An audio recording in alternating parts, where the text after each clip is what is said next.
What I am about to describe takes 10 minutes. It requires no equipment you don't already have, no prescription, no appointment, no supplement, and no cost beyond the time. You can begin it tomorrow morning, before anything else in your day, in approximately the same time it takes to drink a cup of coffee. And it is, according to the research on circadian biology, the single highest leverage biological intervention available to an aging body. Not one of the most effective. The most effective. The intervention that reaches further upstream than any dietary change, any supplement, any evening routine, because it addresses the root cause of every downstream consequence discussed across this series. It resets the clocks. Not just one clock. Every clock simultaneously through the most powerful circadian entrainment pathway the human body possesses. Morning light. Specific morning light. Received in a specific window, at a specific intensity, in a specific way that almost no one explaining this habit has ever fully described. And that makes the difference between a habit that produces measurable biological change and a habit that feels correct but is, physiologically, barely registering. If you have heard about morning light before and tried it, I am going to tell you why, in all likelihood, the way you tried it was not producing the effect the research describes. Not because the habit doesn't work, because the two most common ways older adults attempt it deliver approximately 1/20th of the light signal required for full circadian entrainment. The same intention. A fundamentally different biological outcome. By the end of this video, you will know exactly why.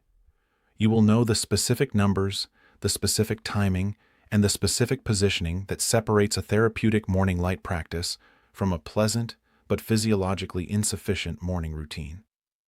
I have spent more than 3 decades in geriatric medicine. The research on morning light and circadian entrainment is not a wellness trend.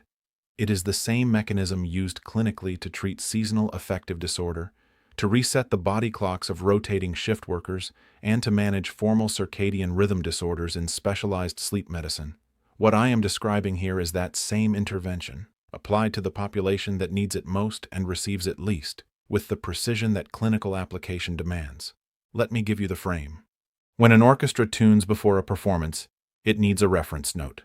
One clear pitch, in a concert setting, usually the oboe's A, that every other instrument uses to calibrate. The conductor doesn't play the note. Every section listens to it, adjusts, and comes into alignment. Without it, each instrument drifts toward its own slightly different pitch, and the result, however skilled the players, is discord rather than music. Your circadian system needs a tuning fork every morning, a single, clear signal that tells every biological clock in your body what time it is, so that every system, sleep, metabolism, immunity, cardiovascular recovery, hormone production, inflammatory regulation, can synchronize to the same rhythm. That tuning fork is morning light. Not because someone decided morning was a good time for a habit, because the specific photoreceptors in your eye that carry the time signal to the brain's master clock, cells called intrinsically photosensitive retinal ganglion cells, which contain a light-sensitive protein called melanopsin, are at their maximum sensitivity immediately after waking. Their photopigment has been fully regenerated during the dark hours. Their response thresholds have been lowered by the night's absence of light. They are, at the moment of waking, primed to receive a signal with the full force of a properly struck tuning note. A clear, bright light signal in this window reaches the master clock, the suprachiasmatic nucleus, with everything it needs to initiate the day's cascade. And the cascade that follows is more comprehensive than most people who have been told to get some morning light have ever been told. When the SCN receives an adequate morning light signal, it initiates a precisely timed sequence. First, cortisol. In a healthy circadian body, cortisol naturally surges in the 30 to 45 minutes after waking, a response called the Cortisol Awakening Response, or CAR. This is not the damaging cortisol of chronic stress. It is the biological preparation for the day, mobilizing energy, activating the immune system, sharpening alertness and focus. In adults over 65 with disrupted circadian clocks, this surge is blunted. The day begins at a lower biological starting point. Morning light restores the amplitude of the CAR. The clock receives its signal, and the morning cortisol rises appropriately. Then, 12 to 14 hours after the morning light signal, The second consequence of the same input arrives: melatonin. The master clock, calibrated in the morning, produces an evening melatonin signal precisely timed from that morning input. Sleep onset, which in a drifting clock arrives too late or too weakly, begins to occur at the correct biological hour.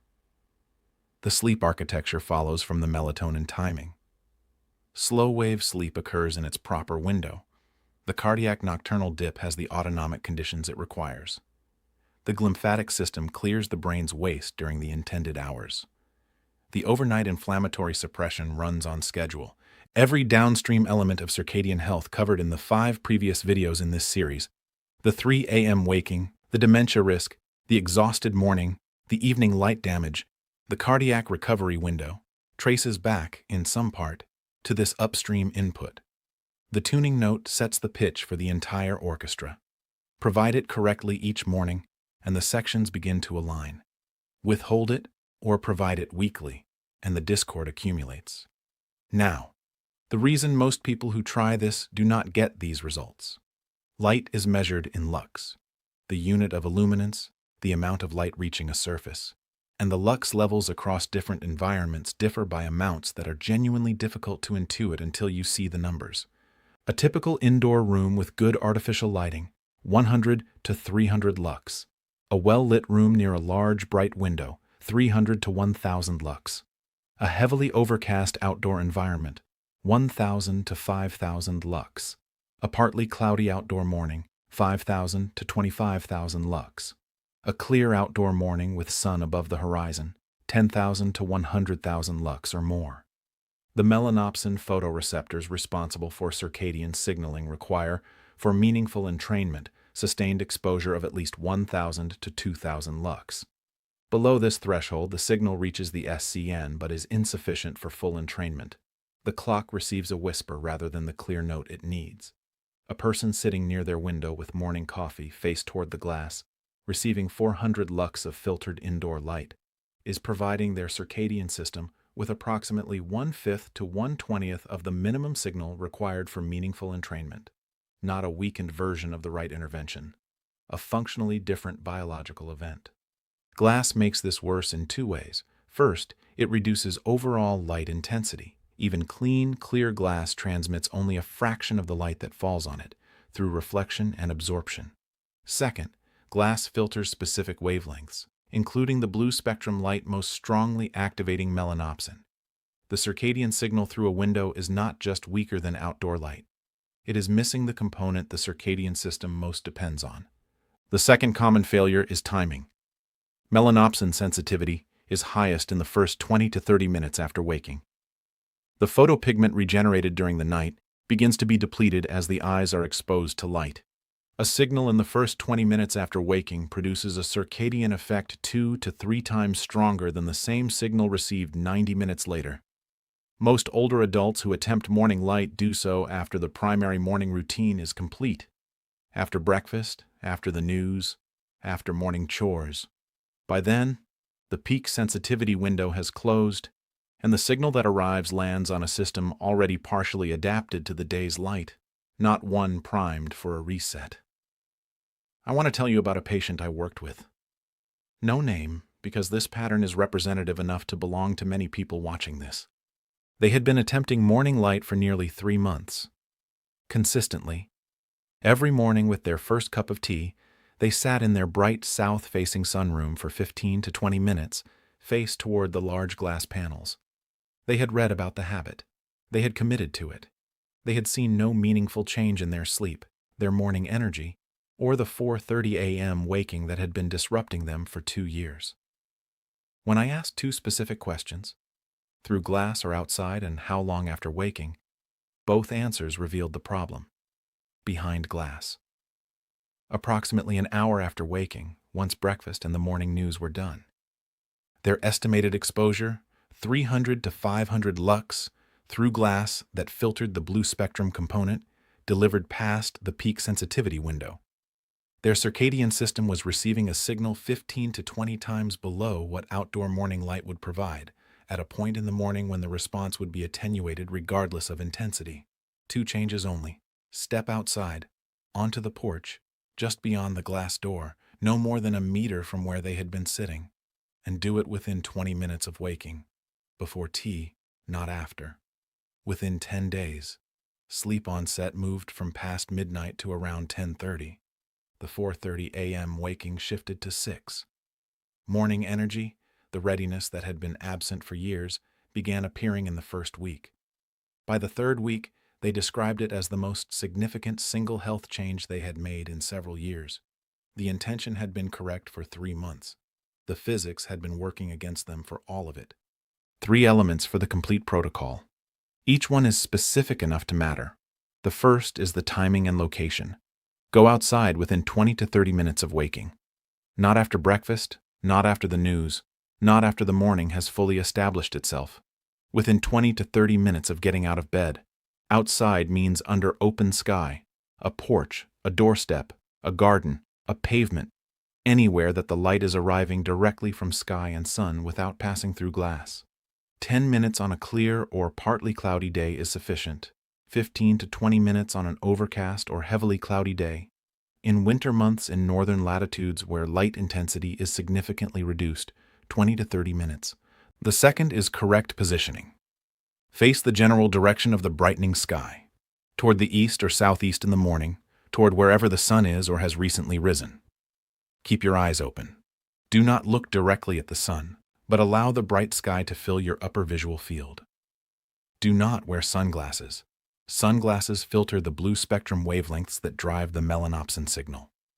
Regular prescription glasses and contact lenses are acceptable.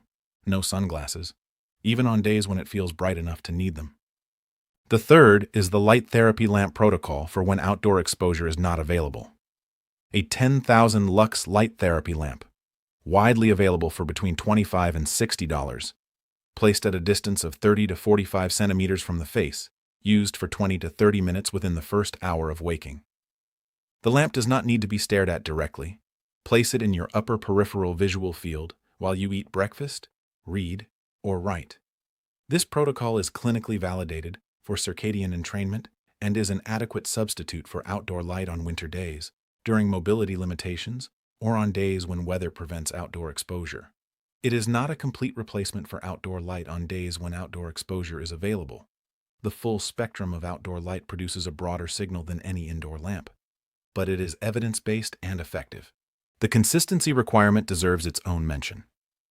Circadian entrainment is cumulative.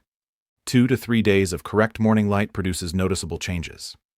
Full clock stabilization requires 10 to 14 days of consistent daily practice. Missing days partially resets the accumulated effect.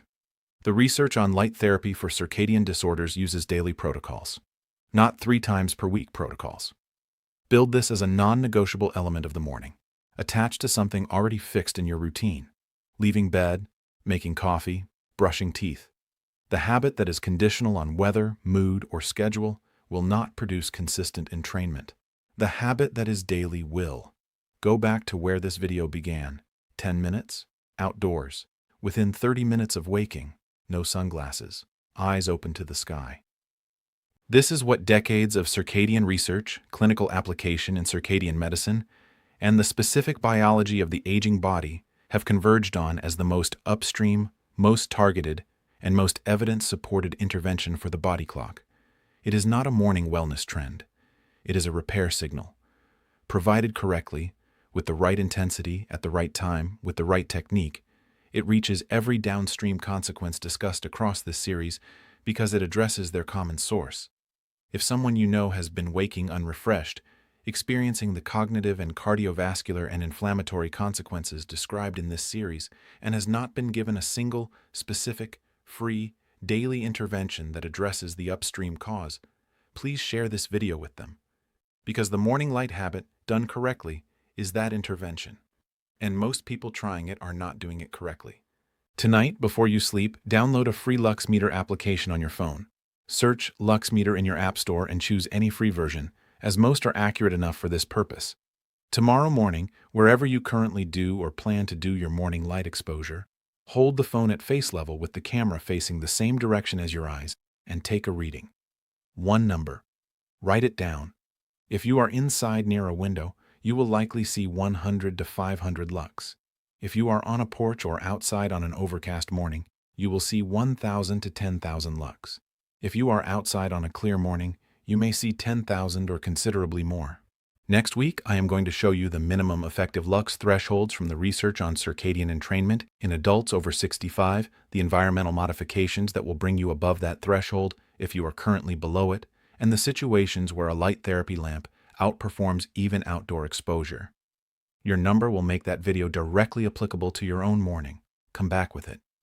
One important note before you go. Everything in this video is for educational purposes only and is not a substitute for the guidance of your physician.